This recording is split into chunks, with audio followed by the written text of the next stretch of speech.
Hello ladies and gentlemen of YouTube, welcome back to the UK Crafter. This video is part 2 of my Sewing Machine Basics series.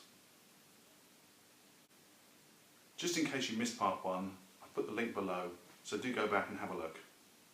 In this part, we're going to look at the machine in more detail so we can see how it works. Let's go and have a look. Welcome to my sewing room, and this is my machine. As you can see, it's a Janome J324. You may or may not have the same machine. If you don't worry. The setup on them is relatively standard. This is a kind of a basic entry-level machine. It was about £180. You can buy cheaper machines, but they're all pretty much of a muchness at this level.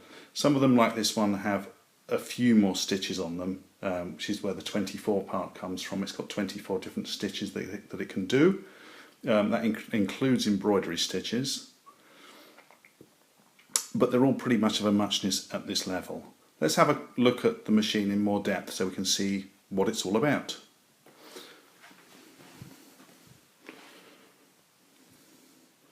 So on the front of the machine at the top here, you'll notice it has these dials: selector, length and width. This is all about the stitches, and those letters on that dial, A, C, D, E, F, G, etc., relate to these on the side. So A, here, these are straight stitches, and then it just depends on whether you're stitching in the centre or to the left.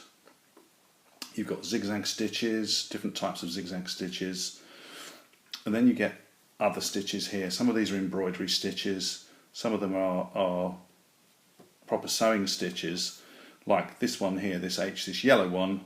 That's the closest that you'll probably get to an overlock stitch on a sewing machine. So you've got 2 lines of straight stitch with a zigzag in the centre. So it's going to make quite a robust stitch, obviously more robust than just a standard straight stitch and more robust than just a standard zigzag stitch, because it's a combination of the two. But whether or not you'll ever use that is entirely up to you. You may find that you only ever just use the standard straight stitch and maybe a zigzag on occasion. But you choose whichever stitch you want by simply turning the dial. Now your machine may have a dial, it may have a slider, but they all should have a stitch selector. There's a stitch length selector, so depending on how long you want the stitch, and then there's also a stitch width selector, depending on how wide you want the stitch. Clearly with something like a straight stitch, it's only 1 stitch wide. When you get into zigzags, the width can make a big difference as to whether it's quite a tight zigzag or a much wider zigzag. And I'll do another video where I'll show you some of these stitches so you can see the difference. Down here we've got this button, which is a reverse stitch button.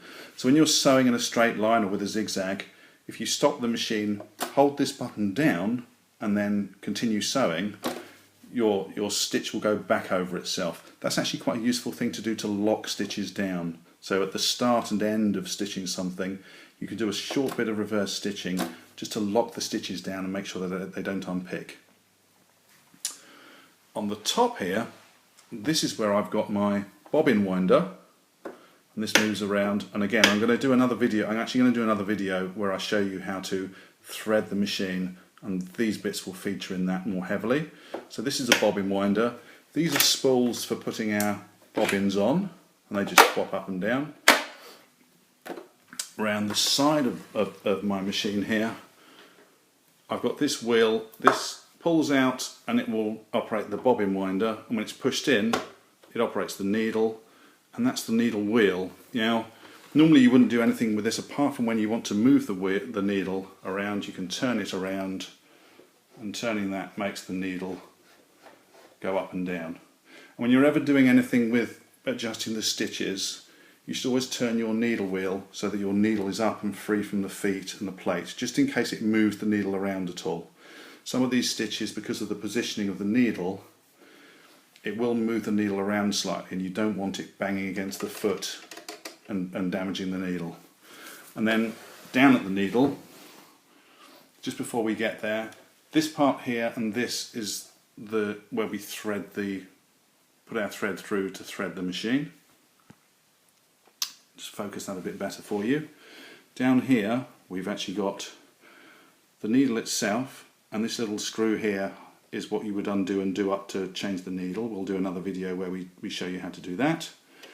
Our foot at the bottom, there's a lever around the the back here, that when you press, the foot will just fall off, so you can change your feet, and they clip into this little clip here. Foot plate here, and the little teeth that, as you're sewing, help pull your material through. You can get feet as well, walking feet, that also match the speed of these so that your material doesn't slip around. And on my foot plate here, not all foot plates have this, but I've got little markings here for measuring and lines on to make sure I'm keeping my sewing in a straight line. I've got a nice wide area here for sewing through, which is lovely when you're sewing, you know, long bits. If you're making curtains or cushions, or you're just sort of sewing a nice long piece of material, you've got a nice base here to sew on. But if you're sewing something a bit smaller, or you're making a bag, or you're making a sleeve, you can pull this part away, and you have a much smaller area that you can, if you imagine if you've got a sort of a roll of material, you're sewing a sleeve for example, you can put that on this and start, and it's much easier to maneuver it around this smaller area. This part here on this machine drops down. Focus in a little bit. This is where you would insert your bobbin. So when you wind your bobbin on, this little piece comes out. I'll show you how to do this in another video.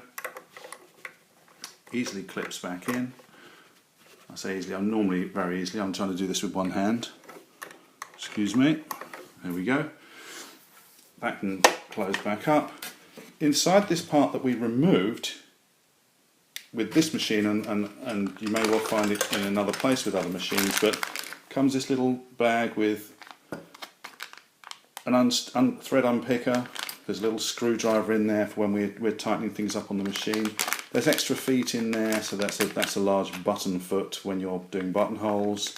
There's spare bobbin cases in there. I've got some thread on some of mine because I've been using them. There were some spare feet in there, and there was a little packet of 3 extra needles. We'll do a needle change on another video just so you can see how simple and easy it is. It's nothing to worry about at all. And that lives quite happily inside there all the time. You don't have to keep it in there, but it's nice to know where it is. I think it's actually quite a handy place. The machine itself is then plugged in. It's got an on-off button around the back and comes with this nice foot pedal just so that you can use the machine. And this one's actually very responsive. I have seen on this particular model, there were a couple of reviews on Amazon where people were saying that they didn't feel that they were able to slow stitch very well, but I've had no problems with this one at all actually. So if you are looking at Janomis, don't have any worries or concerns about not being able to control the machine with this pedal for slow stitching. You can actually just press it very gently and the machine will slow stitch. It also stitches very fast when you push it all the way down, but as in my part 1 of this series, the best thing to do when you're looking at a machine is to actually go along to a shop and try them out, and this is exactly the sort of thing that you want to be trying out. You want to make sure that you're comfortable with the layout of the machine. You want to make sure that you're comfortable with the amount of room that you've got here to sew. You want to make sure that you're comfortable being able to thread the machine easily. But also you want to be able to make sure that you're comfortable with things like the foot operation pedal. Does it sew at the speeds that you want? It's all very well and good having a machine that sews very quickly, but you also want to be able to control it when it sews quite slowly. You don't have to use the foot pedal to sew. You can operate the needle simply with this hand dial, but obviously it's a lot slower then. I mean, this is me turning it relatively quickly, and it's only going like this. And all the time that needle's moving up and down, these feet would slowly be pulling your sewing through. So you can go back to turning the hand dial if you wish, but I've not had any problems with this. Check it out when you're buying a machine. Make sure that you have a go of the foot pedal and that you're happy that you can control it at slow speeds. That's pretty much it for the machine. There's not a lot to them.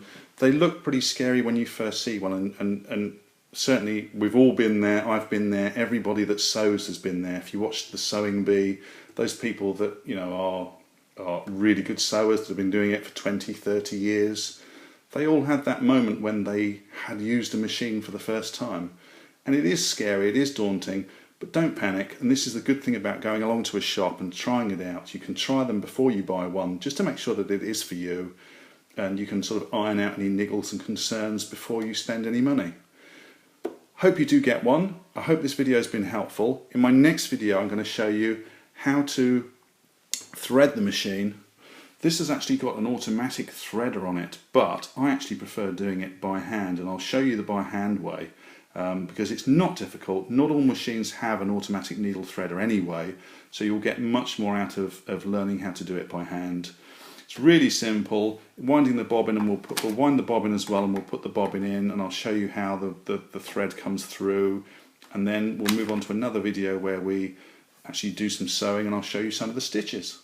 So that's it for this part of the series. I hope you enjoyed the video and feel a little bit more confident about buying a sewing machine. In part 3 of the series I'll show you how to thread the machine. But until then, take care.